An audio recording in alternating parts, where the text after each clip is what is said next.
મથુરાના રાજા થયા છે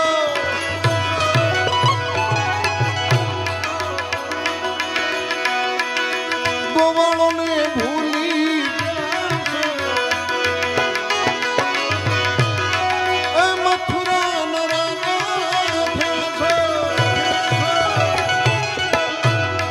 એ ગોવાળોને ભૂલી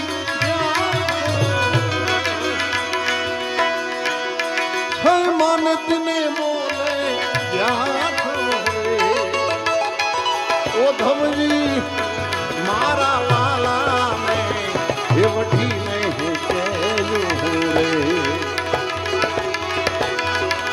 એ થોડુંક માને એ કાંઈક સમજે સમજાવી